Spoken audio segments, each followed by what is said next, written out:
Pada pertemuan mata kuliah ini, pertemuan ke-6 itu akan kita menganalisa mengenai metode pengujian anti dengue yang dilakukan secara in vitro.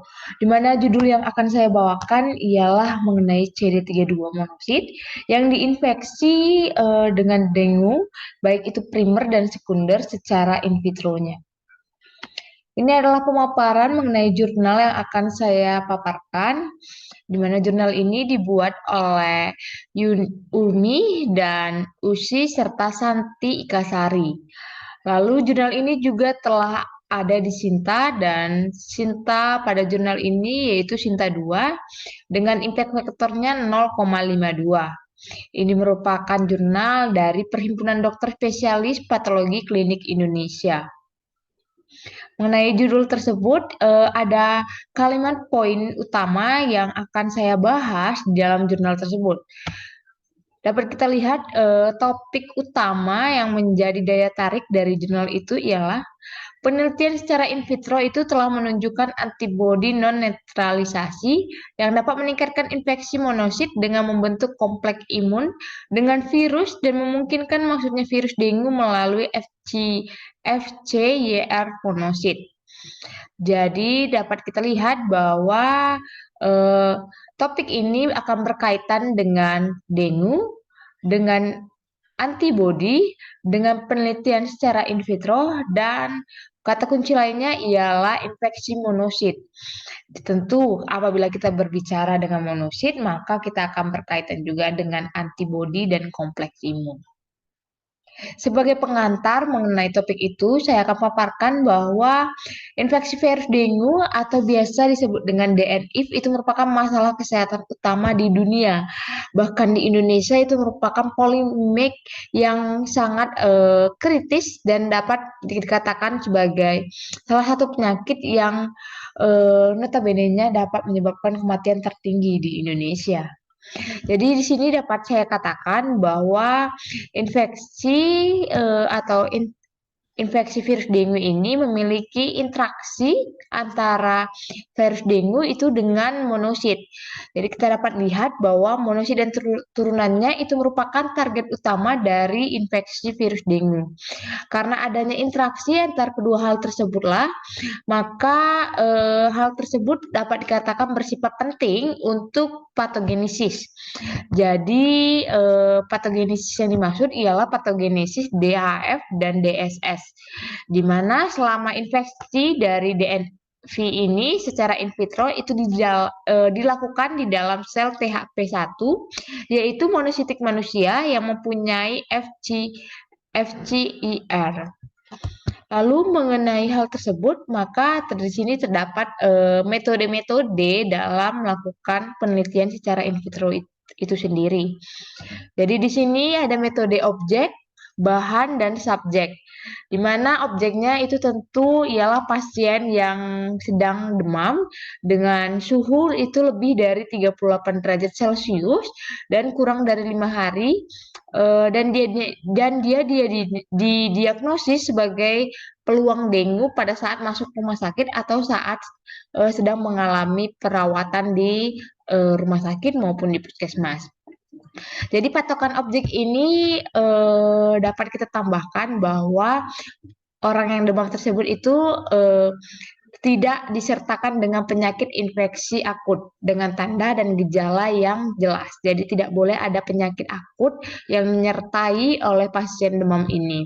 Apabila ada penyakit akut yang menyertai, itu tidak dapat kita jadikan objek dalam metode ini. Lalu bahan yang sangat penting digunakan dalam metode ini ialah serum dan darah lengkap dengan antigolan EDTA, di mana bahan tersebut itu diambil pada saat pasien itu mengalami pertama kali didiagnosis sebagai peluang dengue. Lalu ada juga subjek-subjek yang disertai dalam penelitian ini yaitu meliputi umur, jenis kelamin, pengambilan sampel pada saat ada demam dan lama perawatan di rumah sakit, serta ekspresi FCI-RII atau CD32 itu sendiri. Jadi subjek-subjek ini itu sebagai data yang ditampilkan secara deskriptif. Nah, di situ sudah kita pelajari nih bagaimana metode penelitiannya, lalu bagaimana apa itu dengue itu sendiri, baru tuh kaitannya dengan monosit. Lalu di sini ada perbedaan tersendiri antara primer dan sekunder. Jadi infeksi dengue itu dibagi menjadi dua, yaitu primer dan sekunder, di mana pasien yang terinfeksi dengue primer itu biasanya bersifatnya tidak bergejala, lain dengan sekunder. Kalau sekunder itu bergejala. Jadi primer dan sekunder ini adalah dua hal yang memiliki tolak belakang yang berbeda. Di sini juga dapat kita katakan bahwa primer itu akan membentuk imunitas terhadap galur virus yang homolog. Selain itu juga dapat kita katakan di primer di pasien itu akan terbentuk sebuah antibodi yang memiliki aktivitas netralisasi. Lalu bagaimana dengan sekunder? Jadi sekunder ini memiliki gejala, terus dia eh, heterologus antibodinya itu akan terbentuk dari infeksi primer. Jadi orang akan mengalami infeksi dengue primer terlebih dahulu, maka akan masuk ke infeksi dengue sekunder. Lalu di sini juga setelah terbentuknya heterologus ini, maka akan membentuk kompleks dengan virus dengue baru dari serotip yang berbeda pula. Di sini juga dapat kita katakan ada sebuah hal yang terjadi pada infeksi dengue sekunder, yaitu dia tidak dapat menetralisasi virus tersebut, bahkan dia akan membentuk kompleks yang infeksisasi. Jadi dia lebih kompleks dan lebih rumit prosesnya.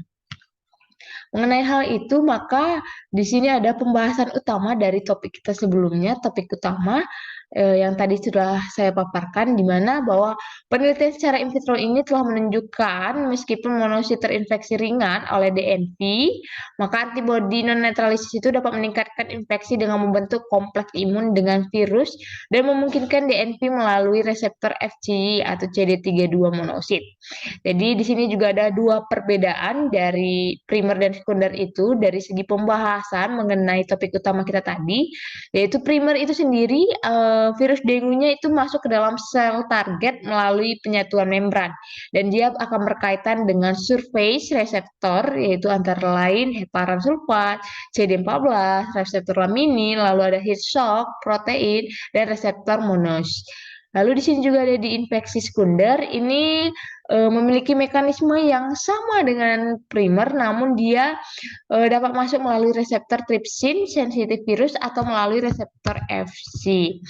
Dan di sini dapat saya katakan juga bahwa antibodi pada infeksi dengue ini itu pada umumnya itu bersifat serotip atau Roche resip yang di kadar rendah, cross resist yang di kadar rendah.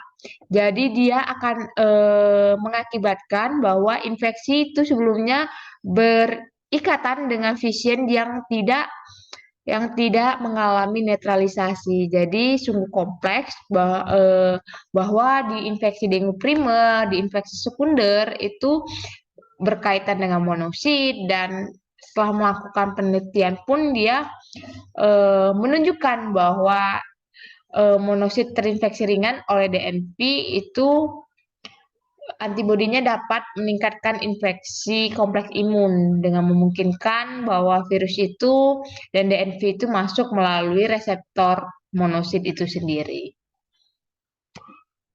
Terima kasih.